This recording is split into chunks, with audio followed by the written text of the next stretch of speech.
Hello and welcome to smart learning.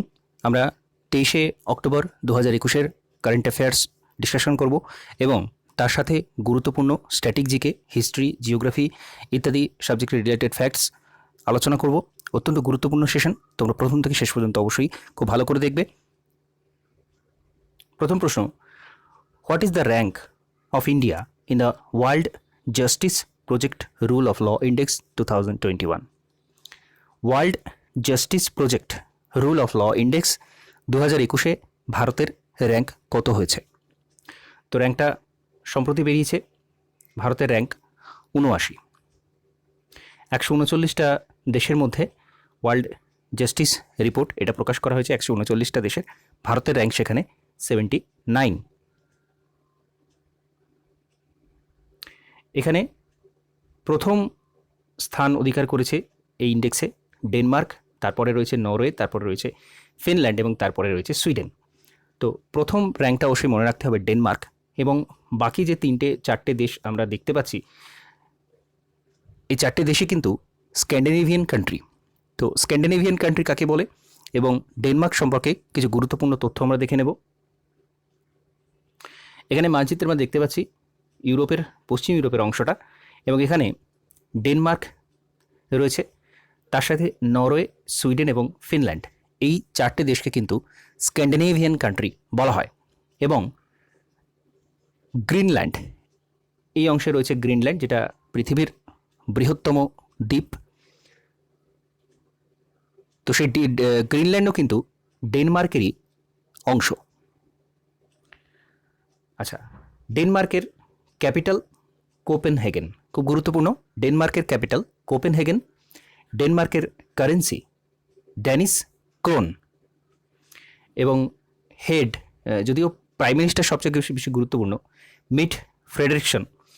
এবং এখানে Monarch রয়েছে, ঠিক যেমন ইংল্যান্ডের রয়েছে। তো ড্যানিশ মোনার্ক রয়েছে বর্তমানে, যিনি queen Margaret two. Prime minister Mette Frederiksen, খুব গুরুত্বপূর্ণ। তো ডেনমার্ক সম্পর্কে তথ্য আমরা জানলাম। চলে যাব পরবর্তী প্রশ্নে।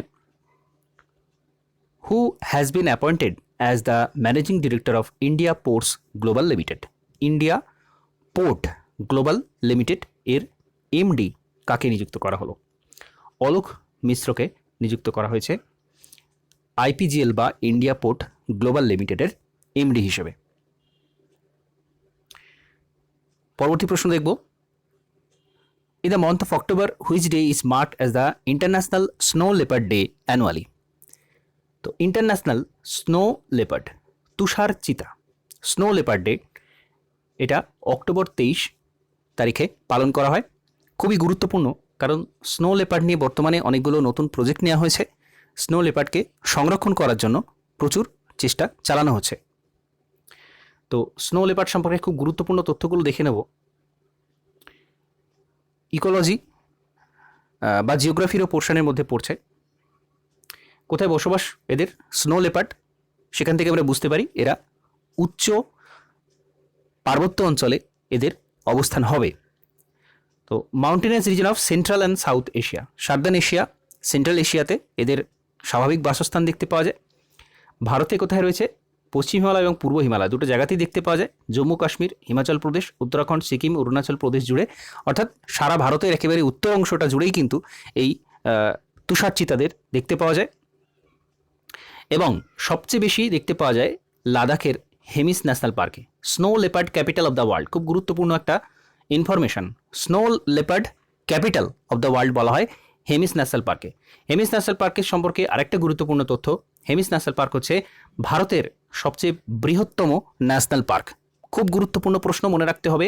হেমিস ন্যাশনাল পার্ক যেটা লাদাখে রয়েছে, সেটা ভারতের যতগুলো ন্যাশনাল পার্ক রয়েছে তার মধ্যে সবচেয়ে বড় বৃহত্তম এলাকা নিয়ে তৈরি এই হেমিস ন্যাশনাল পার্কটি। আর আইইউসিএন রেড লিস্টে স্নো লেপার্ড, এদেরকে ভার্নালেবল স্ট্যাটাসে রাখা হয়েছে। এবং প্রজেক্ট স্নো লেপার্ড শুরু হয় 2009। 2009 প্রজেক্ট স্নো লেপার্ড শুরু হচ্ছে। তো তোমরা কমেন্ট বক্সে জানাবে যে প্রজেক্ট টাইগার কত সালে প্রজেক্ট টাইগার ইনিশিয়েটিভটা নেওয়া হয়েছিল। এখানে আমরা দেখতে পাচ্ছি প্রজেক্ট স্নো লেপার্ড ইনিশিয়েটিভ নেওয়া হচ্ছে 2009। তো প্রজেক্ট টাইগার কত সালে নেওয়া হয়েছিল এটা তোমরা অবশ্যই কমেন্ট বক্সে জানাবে। আচ্ছা, চলে যাবো পরবর্তী প্রশ্নে। James Pattinson, who has announced retirement from international cricket, represent which country? James Pattinson তিনি সম্প্রতি তার রিটায়ারমেন্ট ঘোষণা করেছেন। তিনি কোন দেশের খেলোয়াড়? উনি অস্ট্রেলিয়ার খেলোয়াড় এবং অস্ট্রেলিয়ান ফাস্ট বোলার ছিলেন জেমস প্যাটিনসন। খুব গুরুত্বপূর্ণ প্রশ্ন, এই ধরনের রিটায়ারমেন্ট থেকে প্রশ্ন আসতে দেখতে পাওয়া যায়। তো জেমস প্যাটিনসন উনি অস্ট্রেলিয়ার বাসিন্দা এবং অস্ট্রেলিয়া সম্পর্কে কিছু গুরুত্বপূর্ণ তথ্য আমরা দেখে নেব। অস্ট্রেলিয়া আমরা মানচিত্রে দেখতে পাচ্ছি। অস্ট্রেলিয়ার ক্যাপিটাল ক্যানবেরা, খুব গুরুত্বপূর্ণ বিষয়। অস্ট্রেলিয়ার ক্যাপিটাল ক্যানবেরা। অস্ট্রেলিয়ার currency Australian dollar. Language English এবং প্রাইম মিনিস্টার স্কট মরিসন। অস্ট্রেলিয়া সম্পর্কে গুরুত্বপূর্ণ আরেকটা তথ্য, অস্ট্রেলিয়ার উত্তর পূর্ব দিকে গ্রেট ব্যারিয়ার রিফ রয়েছে। গ্রেট ব্যারিয়ার রিফ যেটা পৃথিবীর সর্ববৃহৎ প্রবাল প্রাচীর। গ্রেট ব্যারিয়ার রিফ রয়েছে অস্ট্রেলিয়ার উত্তর পূর্ব দিকে। পরবর্তী প্রশ্ন, who is the author of the book Veer Savarkar the man who could have prevented partition? Veer Savarkar the man who could have prevented partition, এই বইয়ের রচয়িতা কে বা কারা? উত্তর হচ্ছে উদয় মহুরকর অ্যান্ড চিরায়ু পণ্ডিত। উদয় মহুরকর এবং চিরায়ু পণ্ডিত এই বইটা লিখছেন। বীর Savarkar the man who could have prevented partition, খুব গুরুত্বপূর্ণ, বই থেকে প্রচুর প্রশ্ন আসতে দেখতে পাওয়া যায়। তো ডিফেন্স মিনিস্টার রাজনাথ সিং এই বইটাকে কিন্তু লঞ্চ করেছেন। আচ্ছা, এরপর আমরা চলে যাব সরাসরি হিস্ট্রিতে। বিনায়ক দামোদর সাভারকর এর জড়িত সম্পর্কিত প্রচুর ইতিহাস রয়েছে, ইতিহাস সম্পর্কিত প্রচুর বিষয় রয়েছে যেগুলো আমরা প্রত্যেকটা দেখব।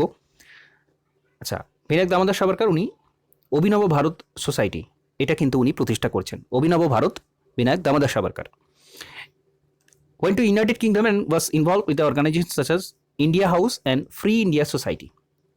উনি ইন্ডিয়া হাউস এবং ফ্রি ইন্ডিয়া সোসাইটি এর কার্যকলাপের সাথে যুক্ত ছিলেন। উনি প্রতিষ্ঠা করছেন অভিনব ভারত এবং এই সমস্ত কার্যকলাপের সাথে কিন্তু উনি যুক্ত ছিলেন এবং হিন্দু মহাসভার সাথেও যুক্ত ছিলেন। প্রেসিডেন্ট থেকেছেন হিন্দু মহাসভার 37 থেকে 43 পর্যন্ত। তিনি বই লিখছেন the history of the war of Indian independence. History of the war of Indian independence, অর্থাৎ 1857 যে সিপাহী বিদ্রোহ হয়েছিল সেই সিপাহী বিদ্রোহকে উনি ফার্স্ট ওয়ার অফ ইন্ডিপেন্ডেন্স বলে আখ্যা দিয়েছিলেন। খুব গুরুত্বপূর্ণ প্রশ্ন, বারবার জিজ্ঞাসা করা হয়। সিপাহী বিদ্রোহকে ভারতের প্রথম স্বাধীনতা সংগ্রাম হিসেবে ব্যাখ্যা করেছিলেন বিনায়ক দামোদর সাভারকর। তো উনি এই বইটা লিখছেন। এছাড়া উনি আর কি বই লিখছেন? হিন্দুত্ব, হু ইজ হিন্দু, এই বইটাও কিন্তু দামোদর সাভারকর এর লেখা। আচ্ছা, এরপর আমরা এই সমস্ত সোসাইটি সম্পর্কে খুব সংক্ষেপে জেনে নেব। অভিনব ভারত সোসাইটি বা ইয়ং ইন্ডিয়া সোসাইটি, এটা বিনায়ক দামোদর সাভারকর এবং তার ভাই গণেশ দামোদর সাভারকর 1904 সালে এই অভিনব ভারত সোসাইটিটা প্রতিষ্ঠা করছেন। 1904 সালে। সরাসরি প্রশ্ন আসতে দেখা যায়, খুব গুরুত্বপূর্ণ বিষয়। আচ্ছা, ইন্ডিয়া হাউস তৈরি করছেন শ্যামজি কৃষ্ণ বর্মা 1905-এ লন্ডনে। কিন্তু ইন্ডিয়া হাউস, শ্যামজি কৃষ্ণ বর্মা 1905 এবং London. Promote nationalist view among Indian students in London. লন্ডনে ইন্ডিয়ান স্টুডেন্টদের মধ্যে স্বাধীনতা সংগ্রামের বীজ বপন করার জন্য এটা তৈরি করা হয়েছিল এবং তৈরি করেছিলেন Shyamji Krishna Varma. Free India society, এটা একটা পলিটিক্যাল অর্গানাইজেশন ছিল এবং এটাও কিন্তু ইংল্যান্ডে ছিল। কারা তৈরি করছেন এটা? মাদাম ভিকাজি কামা। মাদাম ভিকাজি কামা, ফ্রি ইন্ডিয়া সোসাইটি। আচ্ছা, এরপর হিন্দু মহাসভা নিয়ে গুরুত্বপূর্ণ কিছু তথ্য দেখব। পলিটিক্যাল পার্টি যেটা তৈরি করা হয়েছিল 1933-এ। হিন্দু মহাসভা তৈরি করা হয়েছে 1933-এ এবং এটা তৈরি করেছিলেন দামোদর সাভারকর, লালা লাজপত রায় এবং Madan Mohan Malviya. The organization was formed to protect the right of the Hindu community after the formation of the All India Muslim League 1906, British government creation, spirit policy, electorate and the Morley Minto reform. Morley Minto reform 1909 যেটা এসেছিল তার বিরুদ্ধে এটা কিন্তু তৈরি করা হয়েছিল হিন্দু মহাসভাটা।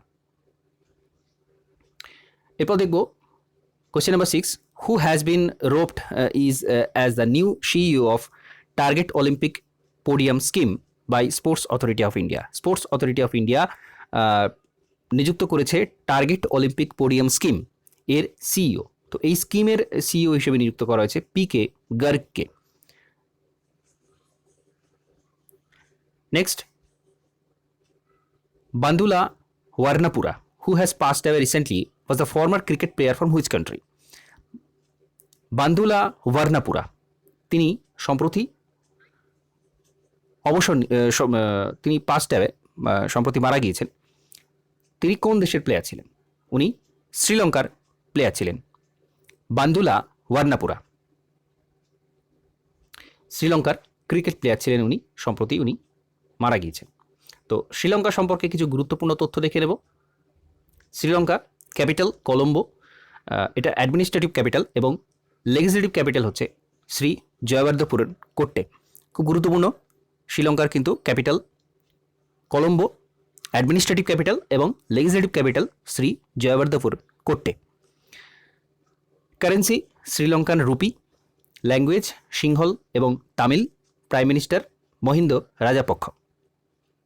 এখানে আমরা দেখব শ্রীলঙ্কা রয়েছে, গলফ অফ মান্নার রয়েছে এখানে, এবং এখানে রয়েছে পক প্রণালী।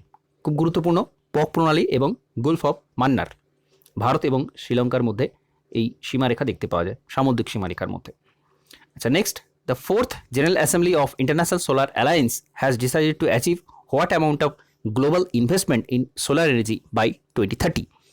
তো খুব গুরুত্বপূর্ণ বিষয়, ইন্টারন্যাশনাল সোলার অ্যালায়েন্সের 4th জেনারেল অ্যাসেম্বলি অনুষ্ঠিত হয়েছে, এবং সেখানে মনে করা হচ্ছে 2030-এর মধ্যে কতটা ইনভেস্টমেন্ট আসবে এই সোলার এনার্জির ওপর।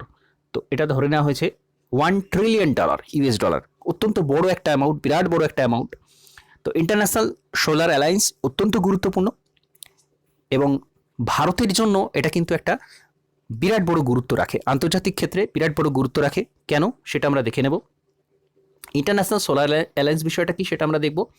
তো এখানে আমরা পৃথিবীর মানচিত্রে দেখতে পাচ্ছি ট্রপিক অফ ক্যান্সার এবং ট্রপিক অফ ক্যাপ্রিকন, কর্কটক্রান্তি এবং মকরক্রান্তি। কর্কটক্রান্তি এবং মকরক্রান্তির মধ্যে যে সমস্ত দেশগুলো পড়ছে, এখানে সূর্যকিরণ সবচেয়ে বেশি পাওয়া যায়। তো এইখানে অবস্থিত যে সমস্ত দেশ রয়েছে তাদের মধ্যে এটা একটা চুক্তি, যেখানে কি বলা হচ্ছে যে সোলার যে পাওয়ার সেটাকে আরও বেশি করে এখানে প্রমোট করতে হবে, সোলার পাওয়ারটা অনেক বেশি কাজে লাগাতে হবে। কারণ আমাদের যে প্রচলিত শক্তি রয়েছে সেটা ফুরিয়ে যাচ্ছে, কয়লা তেল এটা এক সময় ফুরিয়ে যাবে, সেজন্য সোলার এনার্জির উপর আমাদের নির্ভরশীলতা বাড়াতে হবে, এবং এই সমস্ত দেশকে এগিয়ে আসতে হবে যারা কিনা ট্রপিক অফ ক্যান্সার এবং ট্রপিক অফ ক্যাপ্রিকনের মধ্যে পড়ছে। তো এটা তৈরি হয়েছিল 2015 30শে নভেম্বর, এই ইন্টারন্যাশনাল সোলার অ্যালায়েন্সটা তৈরি হয় প্যারিস, ফ্রান্সে। এটা কিন্তু সেই সময় নেওয়া হয়েছিল ইনিশিয়েটিভটা। এখানে যে ক্লাইমেট সামিট হয়েছিল 2015-তে, প্যারিস সামিট, সেখানে এই ইন্টারন্যাশনাল সোলার অ্যালায়েন্স বিষয়টা উঠে আসে। উদ্দেশ্য কি? Bring together group of nation to endorse clean energy, sustainable environment and public transport and climate. তো পরিবেশকে রক্ষা করা, সচেতনতা বাড়িয়ে তোলা, এটা কিন্তু এর মূল উদ্দেশ্য ছিল। হেডকোয়ার্টার কোথায় রয়েছে? খুব গুরুত্বপূর্ণ, গুরগাঁও, হরিয়ানা, ইন্ডিয়া। ভারতের গুরগাঁওতে কিন্তু এই ইন্টারন্যাশনাল সোলার অ্যালায়েন্সের যে হেডকোয়ার্টার সেটা কিন্তু অবস্থিত। অত্যন্ত গুরুত্বপূর্ণ, বারবার প্রশ্ন আসে। All member of United nation, এটা কিন্তু রিজেন্স অফ, অর্থাৎ ইউনাইটেড নেশনে যারা সদস্য তাদের জন্য কিন্তু এই সদস্য পদটা খোলা। এরকম নয় যে শুধুমাত্র যারা যে দেশগুলো এর মধ্যে পড়ছে তাদেরই শুধুমাত্র সদস্য পদ দেওয়া হবে, অন্যদের দেওয়া হবে না, সেটা নয়।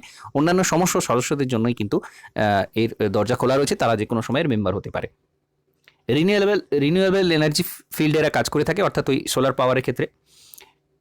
ইউনাইটেড নেশনের 124টা মেম্বার এর মেম্বারশিপ রয়েছে। এর অফিসিয়াল ল্যাঙ্গুয়েজ ইংলিশ, এবং বর্তমানে ডাইরেক্টর জেনারেল কিন্তু অজয় মাথুর। অত্যন্ত গুরুত্বপূর্ণ, এই দুটো অবশ্যই মনে রাখতে হবে। গুরগাঁও, হরিয়ানাতে ভারতের এই আইএসএর হেডকোয়ার্টার অবস্থিত, এবং বর্তমানে অজয় মাথুরের ডাইরেক্টর জেনারেল। পরবর্তী প্রশ্ন দেখব, Saranjit Singh, who has passed away recently, was a sportsman regarding which game? Saranjit Singh যিনি সম্প্রতি মারা গিয়েছেন, তিনি কোন খেলার সাথে যুক্ত? উনি হকি খেলার সাথে যুক্ত ছিলেন। তো হকি সম্পর্কে খুব গুরুত্বপূর্ণ কিছু তথ্য দেখে নেব। হকির আন্তর্জাতিক ক্ষেত্রে সবচেয়ে বড় যে অর্গানাইজেশনটা রয়েছে, সবচেয়ে গুরুত্বপূর্ণ যে অর্গানাইজেশনটা রয়েছে সেটা হচ্ছে ইন্টারন্যাশনাল হকি ফেডারেশন। মোট কতজন খেলোয়াড় থাকে হকি খেলাতে? 22 জন, অর্থাৎ দুটো টিমে 11 করে 22 জন প্লেয়ার থাকে। হকি ফিল্ডের ডাইমেনশনটা কত হয়? খুব গুরুত্বপূর্ণ প্রশ্ন, সাধারণ জিকেতে কিন্তু এই ধরনের প্রশ্ন বারবার আসতে দেখা যায়।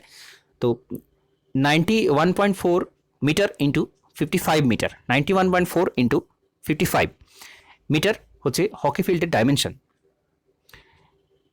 হকির প্রত্যেকটা হাফ কতক্ষণের জন্য হয়? 35 মিনিট। হকির দুটো হাফে খেলা হয় 70 মিনিট এবং 35 করে দুটো হাফে কিন্তু খেলা হয়ে থাকে। Which nation has the most Olympic gold medal in hockey with 8 medal? 8টা মেডেল রয়েছে অলিম্পিকে কোন দেশের? 8টা হকি গোল্ড মেডেল রয়েছে, শুধু মেডেল না, গোল্ড মেডেল রয়েছে ভারতের। Who was a present chairman of hockey India? Hockey ইন্ডিয়ার বর্তমান চেয়ারম্যানকে? নরিন্দর বাত্রা। প্রত্যেকটা অত্যন্ত গুরুত্বপূর্ণ সমস্ত এক্সাম পার্সপেক্টিভ থেকে। আচ্ছা, এরপর হকির কিছু টার্মিনোলজি, বিভিন্ন খেলার টার্মিনোলজি জিজ্ঞাসা করা হয়, হকির টার্মিনোলজিগুলো দেখব। Bully, hattrick, short corner, stroke, striking circle, penalty corner, under cutting, scoop, centre forward, carry, dribble, goal, ক্যারিট। এগুলো প্রত্যেকটা হকির গুরুত্বপূর্ণ টার্মিনোলজি। আচ্ছা, ন্যাশনাল স্পোর্টস ডে এটা কিন্তু মেজর ধ্যানচাঁদের বার্থ অ্যানিভার্সারিতে পালন করা হয়। আমাদের জাতীয় খেলা দিবস যেটা পালন করা হয় সেটা কিন্তু ধ্যানচাঁদের জন্মদিন, অর্থাৎ 29শে আগস্ট। এটা কিন্তু ন্যাশনাল স্পোর্টস ডে হিসেবে পালন করা হয়। তো খুবই গুরুত্বপূর্ণ প্রত্যেকটা ইনফরমেশান। এখানে যে ইনফরমেশানগুলো রয়েছে সরাসরি সেখান থেকে কিন্তু প্রশ্ন আসতে পারে। তো আজকের কারেন্ট অ্যাফেয়ার্স এবং স্ট্যাটিক পোর্শনের আলোচনা এখানে কমপ্লিট করছি। নমস্কার, ধন্যবাদ।